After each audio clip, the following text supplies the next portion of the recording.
تو جان لیجئے کہ یہ مقصد بعثت محمدی صلی اللہ علیہ وسلم بتمام و کمال اس وقت پورا ہوگا جب کل عالم انسانیت پر، کل روئے ارضی پر اللہ کا دین اسی طرح غالب ہو جائے گا جس طرح کہ محمد رسول اللہ والذین معہ صلی اللہ علیہ وسلم ورضی اللہ تعالی عنہم اجمعین، ان کے ہاتھوں سے، ان کے ایثار سے، ان کی قربانیوں سے، جن کا نقشہ آپ کے سامنے مولانا کھینچ چکے ہیں، ان کی ایثار، ان کی قربانیاں، ان کی محنت، ان کی جفا کشی، ان کی سرفروشی، ان کے جان تن من دھن لگا دینے کے نتیجے میں جیسے اس وقت غالب ہوا تھا کل روئے ارضی پر غالب ہوگا، تب کہیں جا کر مقصد بعثت محمدی مکمل ہوگا۔ یہی وجہ ہے اقبال نے کہا تھا وقت فرصت ہے کہاں، کام ابھی باقی ہے، نور توحید کا اتمام ابھی باقی ہے۔ لیکن ساتھ ہی خوشخبری بھی دی تھی، یہ چمن معمور ہوگا نغمہ توحید سے، آئے گا وہ دور، یہ چمن معمور ہوگا نغمہ توحید سے، لازمن آ کر رہے گا۔ لہذا اب اس کے درمیان جو یہ فصل ہے اس کو سوچئے۔ لیکن میں اس سے پہلے ذرا وہ حدیثیں کہ جن میں حضور کی سری پیشن گوئیاں آئی ہیں بڑی تیزی کے ساتھ آپ کو سنا دینا چاہتا ہوں، اور اس کی وجہ کیا ہے۔ یہ زمینی حالات جنہیں میں نے کہا تھا انہیں دیکھیں، ظاہر بات ہے کبوتر کی طرح آنکھیں بند کرنے کا تو فائدہ نہیں، حقیقت کو دیکھنا پڑے گا۔ حقیقت کو دیکھتے ہیں تو دل بیٹھ جاتا ہے، مایوسی کے اندھیارے چھا جاتے ہیں، امید کی کوئی کرن کہیں نظر نہیں آتی۔ کہاں نظر آئے؟ مولانا نے کتنا عمدہ نقشہ کھینچا ہے، کہاں ہے وہ اسلام؟ مسلمان تو ہیں، 1 ارب سے زیادہ ہیں، لیکن کوئی پوچھے 1 انچ زمین دکھاؤ جہاں اسلام تم نے نافذ کیا، تو وہاں ہمارے ہاتھوں کے طوطے اڑ جائیں گے۔ نتیجہ یہ ہے کہ حالات تو زمینی جو ہے وہ ہے مایوس کن۔ اس میں ظاہر بات ہے کہ امید کا دامن تھامنے کے لیے ہمیں کوئی چیز چاہیے، اور وہ چیز ہے جو محمد عربی صلی اللہ علیہ وسلم اپنی خوشخبریوں کی شکل میں دے کر گئے۔ آپ نے اپنے دور سے لے کر قیامت تک 5 دور گنوا دیے۔ تکون النبوۃ فیکم ما شاء اللہ ان تکون ثم یرفع اللہ اذا شاء یرفعها ثم تکون خلافۃ علی منہاج النبوۃ ثم تکون ملکا عاضا ثم تکون ملکا جبریا ثم تکون خلافۃ علی منہاج النبوۃ۔ یہ طویل حدیث کا میں نے صرف خلاصہ سنایا ہے آپ کو۔ مسند احمد ابن حنبل کی روایت ہے، حضرت نعمان ابن بشیر راوی ہے رضی اللہ تعالی عنہ۔ پہلا دور دور نبوت، دوسرا دور دور خلافت علی منہاج النبوۃ، نبوت کے نقش قدم پر خلافت جسے ہم خلافت راشدہ کہتے ہیں۔ تیسرا دور مسلمانوں کی حکومتیں، لیکن وہ ملوکیت کا دور، ملکن عاضن، اور ان میں ظاہر بات ہے کہ عاضن بھی تھی، جہاں ان میں خوبیاں تھیں وہاں برائیاں بھی تھیں۔ وہی حجاج ابن یوسف جس نے ایک مسلمان لڑکی کے خط کے اوپر فوج بھیجی ہے، وہی حجاج ابن یوسف ہے کہ سینکڑوں تابعین کے سر اس نے قلم کرائے ہیں، وہی حجاج ابن یوسف۔ وہی خلیفہ کہ جس نے فوج کشی کی اجازت دی تھی سندھ پر، وہی خلیفہ ہے جس نے بلا کر محمد ابن قاسم کو شہید کیا ہے کہ یہ پاپولر ہوتا چلا جا رہا ہے، ملوکیت کے لیے تو اس سے بڑا خطرہ اور کوئی نہیں۔ بہرحال تیسرا دور تھا وہ ملکن عاضن، کٹ کھلی ملوکیت۔ چوتھا دور تھا ملکن جبرین، غلامی کی ملوکیت۔ پہلے کم سے کم بادشاہ مسلمان نام کے تو تھے، اب تو ہم ملکہ برطانیہ کے زیر نگی تھے، تاج برطانیہ کے غلام تھے، کہیں بلندیزیوں کے غلام تھے، کہیں کسی اور کے غلام تھے، کہیں اطالویوں کے غلام تھے، کہیں فرانسیسیوں کے غلام تھے۔ یہ چوتھا دور نوٹ کر لیجئے، آدھا ختم ہو گیا، آدھا باقی ہے۔ براہ راست غلامی کا دور ختم ہو گیا، لیکن ریموٹ کنٹرول والی انہی کی غلامی اب بھی چل رہی ہے۔ فیصلہ وہی ہے جو مولانا نے کہا، تسبیح یا امریکہ یا امریکہ یا امریکہ۔ وہی لوگ، وہی ذہن، وہی ان کی بود و باش، وہی ان کی معاشرت، وہی ان کی سوچ، وہی ان کے اقدار، وہی ان کے نظریات، وہی ان کی معاشیات، وہی ان کی معاشرت، ہر شے وہی ہے، صرف رنگ کا فرق ہے اور کچھ نہیں۔ نظام ابھی وہی ہے، چلانے والے بھی انہی کے پرستار ہیں، بلکہ ریموٹ کنٹرول سے وہی چلا رہے ہیں۔ وہ تو آپ کے بجٹ کا بھی فیصلہ کرتے ہیں، آپ کی الیکٹریسٹی کے ریٹس بھی معین کرتے ہیں۔ تو حال یہ ہے کہ ابھی وہ چوتھا دور ختم نہیں ہوا۔ فرق صرف یہ ہے کہ ڈائریکٹ کی بجائے ریموٹ کنٹرول ہے، لیکن حضور کی خوشخبری یہ ہے ثم تکون خلافت علی منہاج النبوہ، پھر ایک دور آئے گا خلافت علی منہاج النبوہ کا. یہ محمد الرسول اللہ کی نوید ہے. وہو صادق المصدوق، وہ سچے ہیں، ان کی صداقت پر خود اللہ گواہ ہے. لہذا وہ دور آ کر رہے گا، اس میں کسی بھی بندے مومن کے لیے کسی شک و شبے کی کوئی گنجائش نہیں. اگلی حدیث اگلی سنیے. اب جب یہ دور آئے گا تو عالمی ہوگا، جیو ورلڈ آرڈر نہیں ہوگا، جسٹ ورلڈ آرڈر ہوگا. یہ نیو ورلڈ آرڈر NWO، حقیقت میں جیو ورلڈ آرڈر ہے JWO، لیکن اسی کو بدلنا ہے جسٹ ورلڈ آرڈر آف اسلام، اور وہ گلوبل ہوگا. دو حدیثوں کا تذکرہ کر دوں. حضرت ثوبان حضور کے ایک آزاد شدہ غلام تھے. وہ روایت کرتے ہیں، مسلم شریف کی روایت ہے، یہ صحیحین میں فرماتے ہیں کہ حضور نے ارشاد فرمایا ان اللہ زوالی الارض فرأیت مشارقها ومغاربها وان امتی سیبلغ ملکها ما زوی لی منها. رواہ مسلم رحمہ اللہ.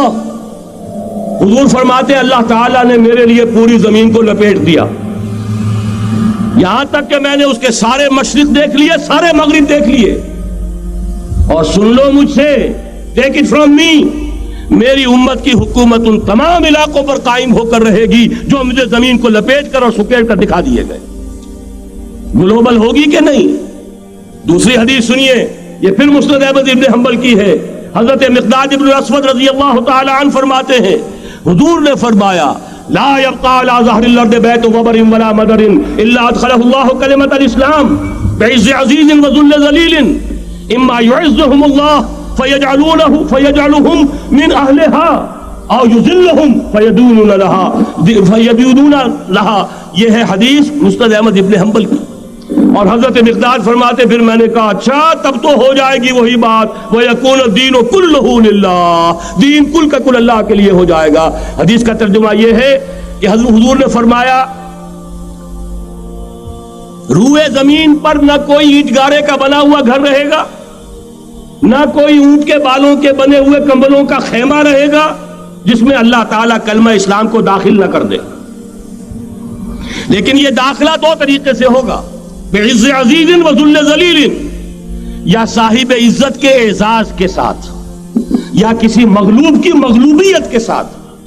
یعنی یا تو اللہ تعالیٰ ان کا اعزاز فرمائے گا اور وہ کلمہ اسلام کے خود قائل ہو جائیں گے. جب گھر والا خیمے والا اسلام لے آئے گا تو اسلام اس کے گھر میں داخل ہوگا، اس کو بھی عزت نصیب ہوگی. وَلِلَّهِ الْعِزَّةُ وَلِرَسُولِهِ وَلِلْمُؤْمِنِينَ، عزت و حق اللہ کا، اس کے رسول کا اور اہل ایمان کا. اور اگر وہ اسلام قبول نہیں کرے گا تو یوت الجزیۃ عن ید وہم صاغرون، چھوٹے ہو کر رہنا پڑے گا، جزیہ دینا ہوگا، اسلام کی بالادستی قبول کرنی ہوگی. بتائیے اس کے بعد بھی کوئی شک ہے؟ یہ ہے آسمانی نقشہ. یہ اللہ فرما رہے واللہ متم نورہ ویابی اللہ الا یتم نورہ لیظہرہ علی الدین کلہ ولو کرہ المشرکون. یہ اللہ کا فیصلہ ہے. ادھر یریدون لیطفئوا ہے، یہ زمینی نقشہ ہے. اب شکل کیا ہے؟ اب میں آپ سے عرض کر دوں کہ ان دونوں کے مابین جو خلا نظر آ رہا ہے، کوئی شخص یقین کے ساتھ نہیں کہہ سکتا کہ اب حالات کا کیا رخ ہوگا. اس لیے کہ ظاہر بات ہے قرآن مجید میں مستقبل کے بارے میں خود حضور سے کہلوایا گیا وَإِنْ أَدْرِي أَقَرِيبٌ أَمْ بَعِيدٌ مَا تُوعَدُونَ. لوگوں مجھے معلوم نہیں ہے کہ جس بات کی تمہیں خبر دی جا رہی ہے وہ قریب آ چکا ہے یا دور ہے. وَإِنْ أَدْرِي لَعَلَّهُ فِتْنَةٌ لَكُمْ وَمَتَاعٌ إِلَىٰ حِينٍ. اور میں نہیں جانتا، ہو سکتا ہے اللہ کچھ اور مہلت دے دے تمہیں اور کچھ اور آزمائش جو ہے اس کے لیے تمہارے لیے کوئی اور مہلت عطا فرما دے، ہو سکتا ہے. تو میں بھی کسی دعوے سے نہیں کہہ رہا کہ ایک امکان تو یہ ہے کہ اس بلاک میں اسلام کا احیاء ہو، اور اس کے لیے کچھ نویدیں بھی موجود ہیں احادیث نبویہ میں. وہ تو آپ نے سنا ہوگا اقبال کا شعر، میرے عرب کو آئی ٹھنڈی ہوا جہاں سے، میرا وطن وہی ہے، میرا وطن وہی ہے. حدیث میں آتا ہے یخرج الناس من المشرق یؤتون للمہدی یعنی سلطانہ، مشرق سے فوجیں نکلیں گی کہ جو کہ مہدی کی حکومت قائم کریں گی.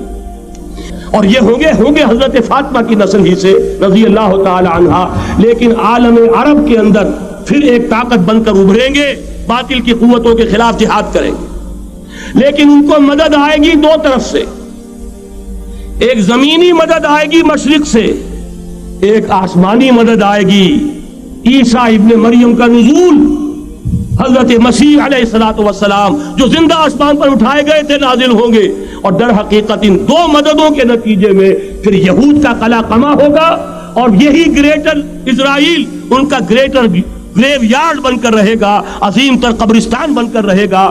اس کی بڑی واضح حدیثیں موجود ہیں، اس کی بڑی تفصیلی خبریں موجود ہیں، یہ احادیث کی کتب کے اندر، بدقسمتی سے ہماری اس کی طرف توجہ نہیں ہے۔ ایک تو یہ ہو سکتا ہے، اسی طریقے سے ایک اور حدیث ہے، یخرج من خراسان رایات سود، اور یہ مسلم شریف کی روایت ہے، نوٹ کیجئے گا، نہیں ترمذی شریف کی روایت ہے، یخرج من خراسان رایات سود لا يردها شيء حتى تنصب بإيلیا، اور خراسان حضور کے زمانے میں آج کے افغانستان کا نام تھا۔ جتنا خون یہاں پر خلوص کے ساتھ دیا گیا ہے اس کی مقدار بھی کم نہیں ہے، یہاں سے خیر برآمد ہوگا۔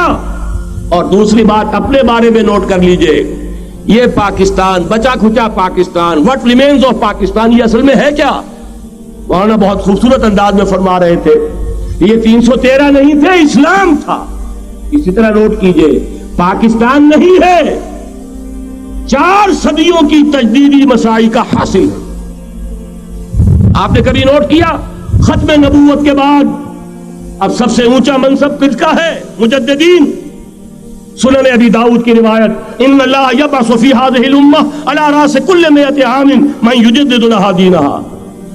اور نوٹ کیجئے، کوئی بات ہے 1000 برس تک سارے مجدد عالم عرب میں پیدا ہوئے، جیسے ہی دوسرا 1000 سال شروع ہوا، الف ثانی کا مجدد اعظم شیخ احمد سرہندی کہاں تھا؟ صنم خانہ ہند میں حاضر ہوا میں شیخ مجدد کی لحد پر، وہ خاک کے ہے زیر فلک مطلع انوار، گردن نہ جھکی جس کی جہانگیر کے آگے، جس کے نفس گرم سے ہے گرمی آرار۔ وہ پھر 12ویں صدی کا مجدد اعظم امام الہند شاہ ولی اللہ دہلوی، 13ویں صدی کا مجدد اعظم سید احمد بریلوی، اس کے خون کا امین اور اس کے ساتھ کے شہداء کے خون کا امین، ان کے جسموں کا امین آپ کا خطہ ہزارہ، آپ کا خطہ سوات، اس میں ان کی جانیں ہیں جو دی گئی ہیں۔ اور وہ نہایت میں آپ سے عرض کر دوں، دور صحابہ کے بعد اتنا خالص اسلامی جہاد پوری مسلمان تاریخ میں نہیں ملے گا جتنا وہ تحریک شہیدین کا۔ 14ویں صدی ہجری میں شیخ الہند جیسا مجاہد اعظم کہ انگریز نے گرفتار کر کے قید بھی کیا ہے، تو کہاں ہندوستان میں نہیں، کہاں جزیرہ سائرس، کیا نام تھا؟ مالٹا، جزیرہ مالٹا بحر روم میں۔ اقبال کے نفس سے ہے لالے کی آگ تیز، ایسے غزل سرا کو چمن سے نکال دو، کہیں ہندوستان کی کسی جیل میں ہوا تو شاید اس کے نفس کی گرمی ہی سے کوئی حرارت پیدا ہو جائے۔ اور اسی صدی میں 14ویں صدی ہجری میں اقبال جیسا مفکر، اسی 14ویں صدی ہجری میں مودودی جیسا مصنف، اسی 14ویں صدی ہجری میں مولانا الیاس جیسا مبلغ رحمہم اللہ، عظیم شخصیتیں آج پورے عالم اسلام میں آپ کو تبلیغی دوست ملیں گے۔ یہ کہاں سے شروع ہوئی تحریک؟ دہلی کی ایک چھوٹی سی مسجد سے، وہ مسجد بنگلے والی اب تو بڑی عالیشان ہو گئی ہے، جب وہاں شروع ہوا تھا کام بڑی چھوٹی سی مسجد۔ یہ سارے کام یہاں کیوں ہوئے؟ پورا عالم اسلام آزاد ہوا، کہیں نعرہ اسلام کا نہیں لگا، کہیں عرب قومیت پر، کہیں کسی اور عصبیت پر تحریکیں چلی ہیں، صرف تحریک پاکستان تھی کہ پاکستان کا مطلب کیا؟ لا الہ الا اللہ۔ کوئی سبب ہے کہ یہاں قرارداد مقاصد پاس ہوئی، حاکمیت اللہ کی ہے، کہ اکبر نام لیتا ہے خدا کا اس زمانے میں۔ یہ سارا ماضی سامنے رکھیے اور حضور کی دی ہوئی پیشین گوئیوں کا مستقبل سامنے رکھیے، ان دونوں سے ثابت ہوتا ہے اس خطہ ارضی سے کچھ ہونا ہے۔